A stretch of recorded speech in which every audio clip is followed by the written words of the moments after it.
All right, welcome to another deep dive. Today we are going super small, like molecular level small. We're going to be talking about nucleic acids, DNA and RNA, and I, for one, am super excited. It's amazing to think about, isn't it? Like all the information that makes us us is encoded in these tiny molecules. And you know what? You've given me a really great resource, like a ton of info about DNA and RNA to work with. We're going to try to break down the really key things, the structure of these molecules, how they replicate, how they make proteins, all those essential processes, and hopefully give you a good feel for what's happening down there at the, molecular level. It's a very complex topic, so we're going to do our best to make it easy to understand. I mean, we've got this comprehensive text here that goes super deep, from the basic building blocks to the complicated mechanisms of copying, repairing, and using that genetic material. So we're going to try and extract the most important insights and give you a solid model of how it all works without overwhelming you. Exactly. And you know what, our listeners, by the end of this deep dive, you're going to have a really solid grasp on some of the most important concepts in molecular biology. And honestly, the way this genetic information is stored, copied, and used in our cells, it's way more interesting, kind of surprising than you might think. Let's just dive right in. Maybe a good place to start is with those foundational molecules themselves, DNA and RNA. You were saying something before about how DNA is the primary genetic material, especially in bacteria. Right, and that's definitely true for most organisms, us included. But it's actually super interesting to see the variation out there, even in the viral world. So, bacteriophages, these viruses that infect bacteria, they're incredibly adaptable. Some use double-stranded DNA, like us, some single-stranded DNA, and some even use RNA as their genetic code. And when you think about it, that double strand is kind of genius. It's like having a backup copy built right in, which is so important for fixing any errors that pop up. It's like having a spare key, just in case. But for us, and most living things, DNA is the main player. Now, I know there are some fundamental differences between DNA and RNA, right? Oh, absolutely. Like right off the bat, they're made with different sugars. So DNA uses deoxyribose, while RNA uses ribose. That small change, in the sugar, it has a huge impact on their stability and how they interact with other molecules. Then there's the bases, the letters of the genetic code, so to speak. They both have A, G, and C. That's adenine, guanine, and cytosine. But DNA has T, thymine, while RNA has U, uracil. So it's like they're using slightly different alphabets. Yeah, exactly. And then there's the whole double-stranded versus single-stranded thing. DNA is famous for that double helix, while RNA usually exists as a single strand. But even there, it's not so simple. Wait, RNA is not always single-stranded? Nope. It can actually pair up too, either with itself, like folding into these really cool shapes, or even with DNA strands. And that ability to pair is actually super important for all the different jobs RNA does in the cell. Wow, so there's a lot more going on with RNA than I thought. Okay, let's get back to DNA. I know those four bases we mentioned, the A, G, C, and T, they're really important for the whole structure. How does that work? Okay, so these bases, they're basically attached to the backbone of the DNA molecule, this sugar phosphate backbone, and they're the ones carrying the genetic information. And what's really cool is how they pair up. A always pairs with T, and G always pairs with C. And this pairing, it's not random. It's all because of these hydrogen bonds that form between them. Right, the famous AT and GC pairings. And that's what allows DNA to form that iconic double helix, right? Like that twisted ladder. Exactly. Imagine two strands of DNA are running in opposite directions, connected by these base pairs in the middle, like those ladder rungs. Now twist that whole ladder, and that's your double helix. And it's the order of these base pairs along the ladder, the specific sequence, that actually makes up the genetic instructions. It's fascinating, these tiny molecules holding the blueprint for life. Now, the text also mentions that hydrophobic interactions play a role in stabilizing the helix. So those hydrogen bonds hold the strands together, but what's this hydrophobic thing about? This is where it gets, even more interesting. The hydrogen bonds are important for the pairing, but the main force behind the stability of the helix is the fact that these bases actually don't like water. So they tuck themselves into the core of the helix, stacking on top of each other to avoid the surrounding water molecule. It's like they're huddling together to stay dry. Exactly. It's called hydrophobic stacking, and it's actually the main reason why DNA is so stable. It's kind of ironic, right? In this water-filled environment of the cell, the thing that keeps DNA together so well is its fear of water. Wow. Mind blown. Now, given that these bases don't like water, how is DNA soluble in the cell? It's obviously in a watery environment. Right, and that's because of that sugar phosphate backbone we talked about. The sugar and especially the phosphate groups, they are hydrophilic, meaning they love water, so they interact with the surrounding water molecules really well. And the phosphate groups also have these negative charges, which not only help with solubility, but also allow DNA to interact with other charged molecules in the cell. So it's like a perfect balance, a hydrophobic core protected by a hydrophilic exterior. Yeah. And that allows it to exist and function in the cell. Okay, let's shift gears a bit. The text mentions that DNA can actually take on different helical forms, B form, A form, Z form. Is the B form, the Watson-Crick model, the one we usually see in textbooks, is that the normal form of DNA? Yeah, most of the time, that's what DNA looks like. It's the classic right-handed double helix. But the other forms do exist, usually under specific conditions. So A-form DNA, it's also right-handed, but it tends to form when things are a bit drier, like in dehydrated conditions. Then there's Z-form DNA, which is way less common. It actually twists the other way, left-handed, and it has this kind of zigzag backbone. It's usually found in certain DNA sequences, and we're still figuring out exactly what it does in the cell, but it just goes to show that DNA is more flexible than we sometimes think. Way more interesting than just that static ladder image. Yeah. Now let's move on to something called supercoiling. It sounds like taking that already twisted ladder and twisting it even further. What's the point of that? Well, think about it. DNA is a really long molecule, especially in like bacteria where the chromosome is this one big circle. Supercoiling is a way to pack that DNA more efficiently so that it can fit inside the cell. It's like taking a long rope and coiling it up so it takes up less space and doesn't get all tangled. So it's a space-saving mechanism. Makes sense. But the text also talks about twist, linking number, and writhe. That sounds pretty technical. What's the take-home message there? Okay, the most important thing to remember is that these three things are all related. So the linking number, it tells you how many times the two DNA strands are intertwined, and you can only change it by actually breaking and rejoining those strands. Twist is, well, the number of turns in the double helix itself. And writhe describes the supercoiling, like how much the axis of the helix is coiled on itself. And they all add up. You can't change the linking number without changing the twist or the writhe. It's like they're all connected. Change one, you have to change the others to compensate. Okay, and the text mentions that most bacterial DNA is negatively supercoiled. Why is that significant? So that's super important for a couple of reasons. When DNA is negatively supercoiled, it's actually a bit underwound. And that makes it easier to separate the strands, which is crucial for replication and transcription, the processes of copying DNA and making RNA. Oh, right, because those processes need access to the individual strands, right? Exactly. It's like, think of a knot. If it's already a little loose, it's way easier to untie. Negative supercoiling is like loosening the knot in DNA, making it easier to get to the genetic information.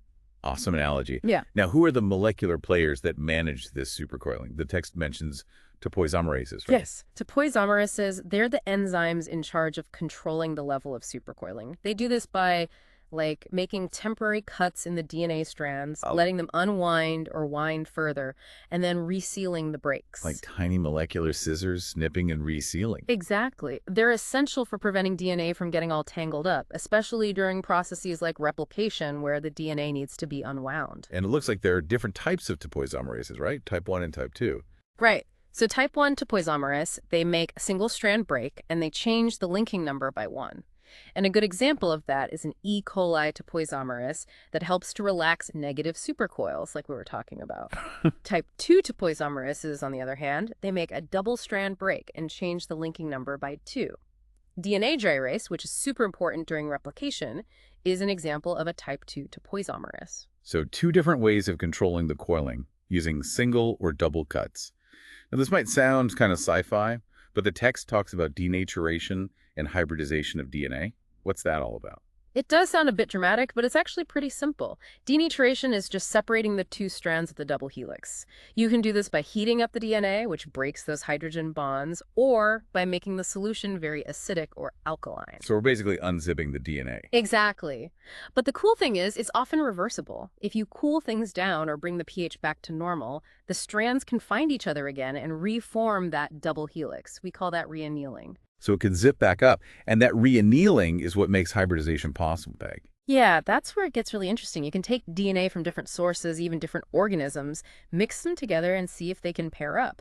The more similar their sequences are, the stronger they'll bind. This is the basis for a ton of molecular techniques, from diagnosing diseases to like forensic science. It's pretty amazing. It's like a molecular matchmaking service. Yeah. And how well those strands pair, the specificity, it's all controlled by things like temperature and ionic strength, right? Right. So higher temperatures, they actually make hybridization more specific. Only strands with a really close match will stay together because any mismatches will make the pairing unstable. And ionic strength, that's basically the salt concentration, it also plays a role. Salt ions can kind of shield the negative charges on the DNA backbone, making it easier for the strands to come together. So it's like high temperature is a stricter filter, only allowing the perfect couples to form. Okay, now let's get to the heart of it all. DNA replication, making a copy of life's blueprint. This is where it gets really intricate and beautiful. The molecular machinery at its finest. DNA replication, it's the process of making an exact copy of the DNA molecule so each new cell gets a full set of instructions. And the first thing to know is that it's semi-conservative. Semi-conservative, does that mean like half recycled or something? Sort of. It means that each new DNA molecule has one original strand from the parent molecule and one newly synthesized strand.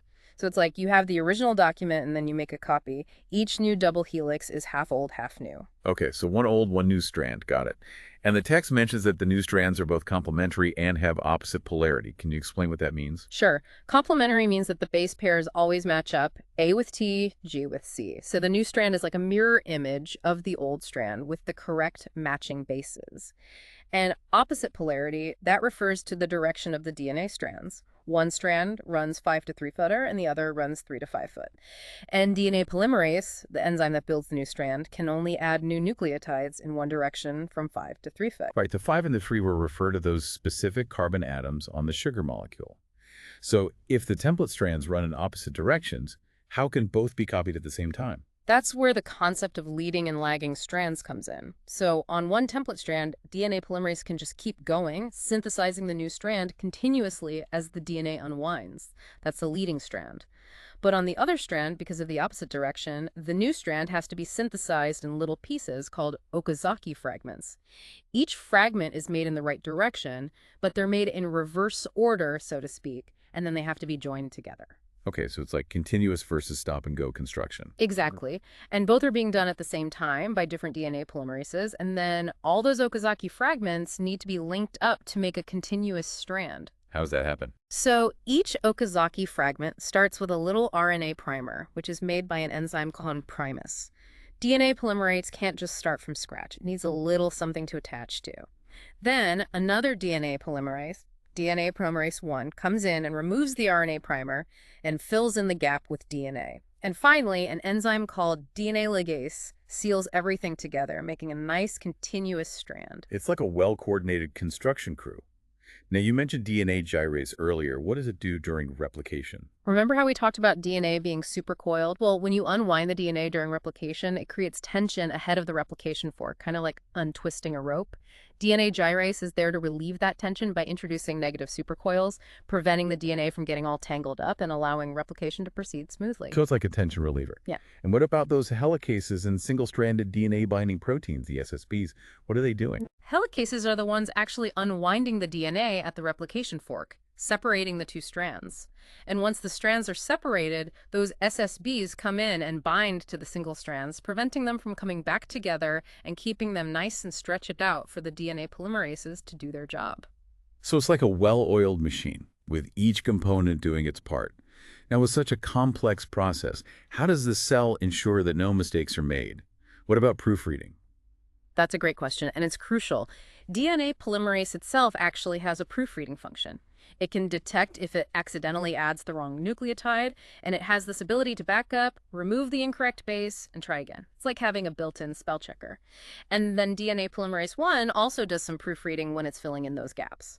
This proofreading ability is incredibly important for keeping the mutation rate low. A molecular editor, always checking for errors. Yeah. Now, let's talk about how this all works in bacteria. They typically have one circular chromosome, right?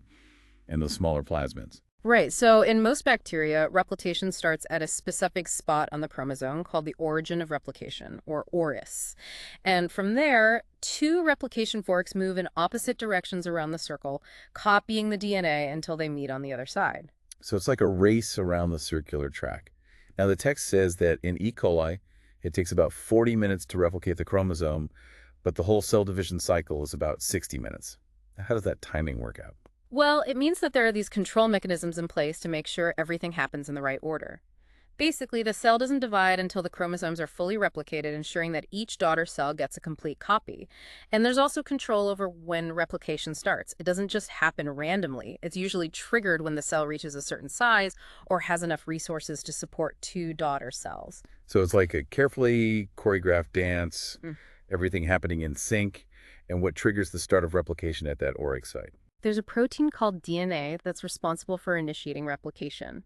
As a cell grows, the concentration of DNA increases and it binds to specific sequences within auric called DNA boxes. And this binding actually causes the DNA strands to separate a bit, creating that initial opening for the replication machinery to get in there. So DNA is like the key that unlocks the replication process. And then there's this thing about methylation preventing immediate reinitiation. What's that about? That's another control mechanism to make sure replication doesn't happen too soon after it's already finished. So the newly synthesized DNA strands, they're not methylated right away, while the old strands are. And this difference in methylation actually makes the auric less efficient at starting another round of replication until those new strands also get methylated. It's like a temporary pause button. Wow, so much regulation. Mhm. Okay, even with all these checks and balances, DNA can still get damaged. What are some of the ways DNA can be damaged, and how does the cell repair it? Right, damage can happen from all sorts of things, like errors during replication, radiation, chemicals, you name it. But luckily, cells have this amazing array of repair mechanisms. The text mentions quite a few. Mismatch repair, excision repair, recombination repair, SOS repair, post-replication repair. That's a lot of tools. Yeah. Let's start with mismatch repair. What does that one do? Mismatch repair, it's all about fixing those little mistakes that slip past DNA polymerase's proofreading during replication. So in bacteria, they use this clever system where they look for mismatches in areas where one strand is methylated and the other isn't. And they know that the methylated strand is the old, correct one. So they cut out a chunk of the new strand, including the mismatch, and then DNA polymerase comes back and fills in the gap using the old strand as a template. So it's like comparing the new copy to the original and fixing any typos. What about excision repair? Excision repair is more versatile. It handles damage like those bulky lesions that can distort the DNA helix, things like pyrimidine dimers caused by UV radiation. It basically involves cutting out the damaged section, removing it, and then filling in the gap with the correct sequence using the other strand as a template. So it's like a molecular surgeon cutting out the bad parts and replacing them. And recombination repair, that's for more serious damage, right? Yeah, that's for double strand breaks, where both strands of the helix are broken, or large gaps that can't be fixed by the other mechanisms. What they do is they use a homologous, undamaged DNA molecule, like a sister chromatid or a homologous chromosome, as a template to repair the broken one. It's like borrowing the correct information from a backup copy. Clever. And then there's SOS repair, the last-ditch effort. Why is it considered error-prone? So SOS repair kicks in when there's really extensive damage that's overwhelming the other repair systems. It's like a desperate attempt to survive. It involves using special DNA polymerases that can bypass the damaged sections, but these polymerases are sloppy. They often introduce errors because they don't have that proofreading ability. It's a trade-off, basically.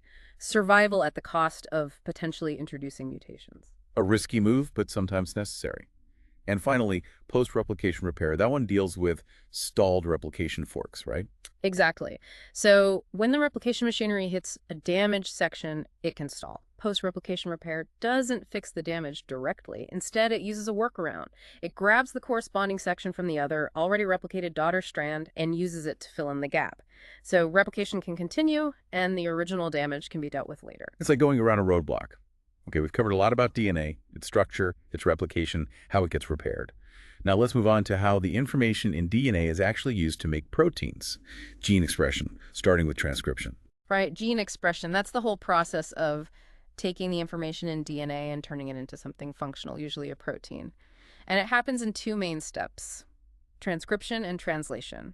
In transcription, the DNA sequence of a gene is copied into a messenger RNA molecule, or mRNA. And the text talks about a cistron. What's that exactly? So a cistron, it's basically a DNA segment that codes for a single polypeptide chain. You can think of it like a blueprint for one protein. Okay, one cistron, one protein. Now, what are some of the key differences between transcription and DNA replication? There are a few important ones. First, transcription makes a relatively short RNA molecule, just for one gene, not the entire chromosome like in replication. Second, it only uses one of the two DNA strands as a template, the so-called template strand. The other strand is called the coding strand, and its sequence is basically the same as the RNA sequence. Third, transcription is mostly done by one enzyme, RNA polymerase, whereas replication involves a whole bunch of enzymes. And finally, because you're making these shorter RNA molecules, there are fewer topological issues, so you don't need all those helicases and topoisomerases. Okay, so shorter product, one strand is the template, one main enzyme.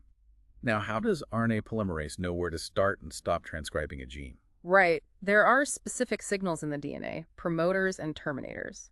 Promoters are sequences upstream of a gene, and they tell RNA polymerase where to bind and start. Different promoters have slightly different sequences, which affect how strongly RNA polymerase binds and thus how much of that gene is expressed. Terminators are sequences that tell RNA polymerase to stop transcribing and release the RNA molecule. So like start and stop signs for transcription. And bacterial RNA polymerase, it has that interesting structure with the core enzyme and the sigma factor. What are their roles? So the core enzyme can actually synthesize RNA, like connect those RNA nucleotides, but it needs the sigma factor to find the right starting point. The sigma factor recognizes those promoter sequences and helps the RNA polymerase bind. And there are different sigma factors that recognize different promoters, allowing the bacteria to respond to different conditions. So like different keys for different locks. And once transcription starts, does the sigma factor stay attached? Nope. Usually, once a few nucleotides have been added, the sigma factor detaches, and the core enzyme just keeps chugging along, making the RNA until it hits a terminator sequence. And how do those terminators work? Well, one common type is called an intrinsic terminator. It's all about the RNA sequence itself. So when the terminator sequence is transcribed into RNA, it folds into this hairpin structure, followed by a string of uracil bases. That hairpin basically causes the RNA polymerase to pause, and then those uracil bases, they bind weakly to the DNA template, and the whole thing falls apart, ending transcription. It's like a self-destruct mechanism built into the RNA. Okay, so we've made our mRNA. Now we need to translate that into protein, going from the language of nucleotides to the language of amino acids. Exactly. Translation is all about taking that mRNA sequence and using it to assemble a chain of amino acids, a polypeptide, which will then fold into a protein. And the key to this translation is the genetic code, which tells us which 3 nucleotide codon on the mRNA corresponds to which amino acid. And that genetic code is almost universal, right? Yeah, it's one of the most amazing things in biology. Pretty much all organisms, from bacteria to humans, use the same genetic code. There are a few minor exceptions, like in mitochondria, but for the most part, it's the same code everywhere. So it's like the universal language of life. Okay, so the mRNA has the instructions. Now we need the machinery to actually build the protein. That's where ribosomes come in. Ribosomes, they're the protein synthesis machines. They're made of ribosomal RNA, rRNA, and proteins, and they have a large subunit and a small subunit. And the RNA isn't just structural, it actually catalyzes the formation of those peptide bonds between amino acids. So the RNA is both the building and the builder. That's incredible. Now, how does the ribosome know where to bind to the mRNA and where to start translating? So in bacteria, there's this sequence upstream of the start codon called the ribosome binding site, or RBS, also known as the Shine-Dalgarno sequence. It's a specific sequence that complements a part of the RNA in the small ribosomal subunit. So the ribosome can bind there, and it positions itself so that the start codon is in the right place. It's like a docking station for the ribosome. And because of that, bacteria can do this amazing thing where they start translating the mRNA even before transcription is finished. Right. Exactly. It's called coupled transcription and translation, and it's super efficient. So while the RNA polymerase is still making the mRNA, the ribosomes are already hopping on and starting to make the protein. Now, what happens once the ribosome is bound and ready to go? What are the main stages of translation? Okay, so there are 3 main stages: initiation, elongation, and termination. Initiation, it's all about bringing everything together. The ribosome, the mRNA, and the initiator tRNA, which carries the first amino acid. So the small ribosomal subunit binds to the mRNA at the RBS, then the initiator tRNA binds to the start codon, and finally the large ribosomal subunit joins the party, and you've got the complete initiation complex. So it's like assembling the building crew and then elongation. That's where the polypeptide chain is built, right? Right, it's like a step-by-step process. For each codon on the mRNA, there are 3 main steps: codon recognition, where a tRNA carrying the correct amino acid binds to the codon, peptide bond formation, where the new amino acid is added to the growing chain, and translocation, where the ribosome moves one codon down the mRNA. And this just keeps repeating, adding amino acids one by one until a stop codon is reached. It's like a molecular assembly line. And what happens when it hits a stop codon? That's termination. When a stop codon enters the ribosome instead of a tRNA, a release factor binds to it.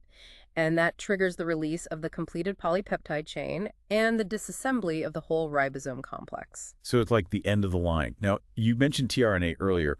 What exactly does it do in all of this? tRNA, or transfer RNA, is like a translator. It can read both the language of nucleotides and the language of amino acids. It has an anticodon that matches up with the codon on the mRNA, and it carries the corresponding amino acid. So it basically brings the correct amino acid to the ribosome based on the mRNA sequence. It's like a molecular delivery service. And you also mentioned the A, P, and E sites on the ribosome. What do those stand for?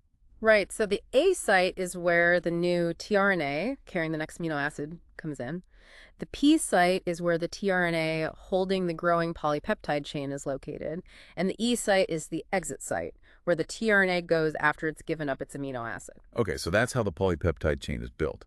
But a linear chain of amino acids isn't a functional protein, right? What happens after translation? Right. There's a lot that happens after the polypeptide is made. We call it post-translational modifications. This includes things like protein folding, which is super important for the protein to function correctly. And protein folding, that's a whole complex process in itself, right? The text mentions primary, secondary, and tertiary structure and the role of chaperones. Yeah, it's pretty amazing how it all works. So primary structure is just the linear sequence of amino acids. Secondary structure is about local folding patterns, like those alpha helices and beta sheets, which form due to hydrogen bonding. Tertiary structure is the overall 3D shape of the protein, which is influenced by all sorts of interactions between the amino acid side chains. And some proteins have quaternary structure, which means they're made up of multiple polypeptide chains that come together. And then there are these amazing proteins called chaperones that actually help other proteins fold correctly. So chaperones are like protein folding assistants. And what about protein secretion? Why do some proteins need to be secreted out of the cell, and how does that work? Many proteins have to function outside the cell, like enzymes that break down nutrients or toxins that target other cells. And to get out, they have to cross the cell membrane. One of the main pathways for this is the general secretory pathway, or SEC pathway. Proteins that use this pathway usually have a signal sequence, like a tag, that directs them to the secretion machinery. And they're actually transported through the membrane in an unfolded state, and then they fold correctly once they're on the other side. And gram-positive and gram-negative bacteria have different structures, so they have different challenges for secretion, right? Exactly. Gram-positives, with their thick cell wall, can often just secrete proteins straight out. But gram-negatives, they have that outer membrane, so they need extra steps.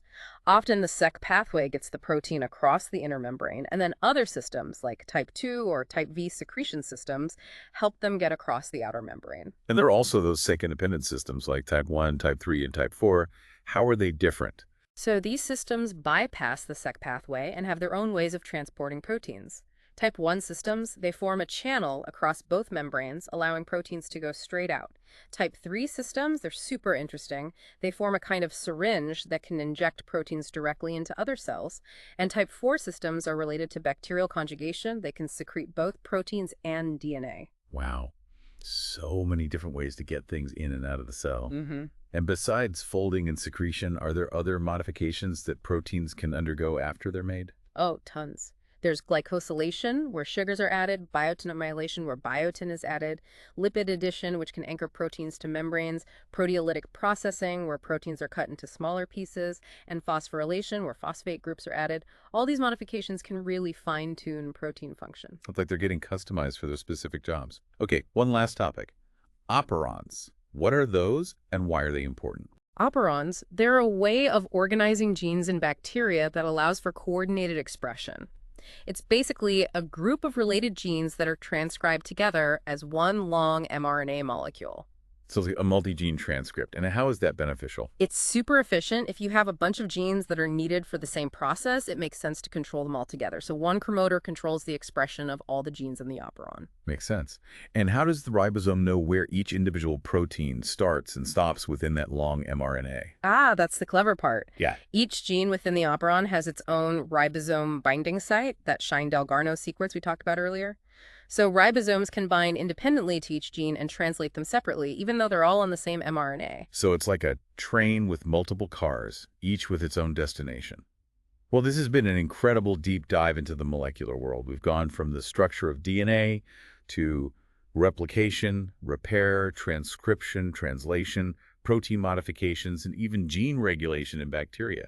It's amazing how much complexity there is at this tiny scale. It really is. And what's even more amazing is that we're still discovering new things all the time. Exactly. And it makes you wonder what other incredible molecular machines are at work inside our cells, just waiting to be discovered. Thanks for joining us for this deep dive into the world of nucleic acids.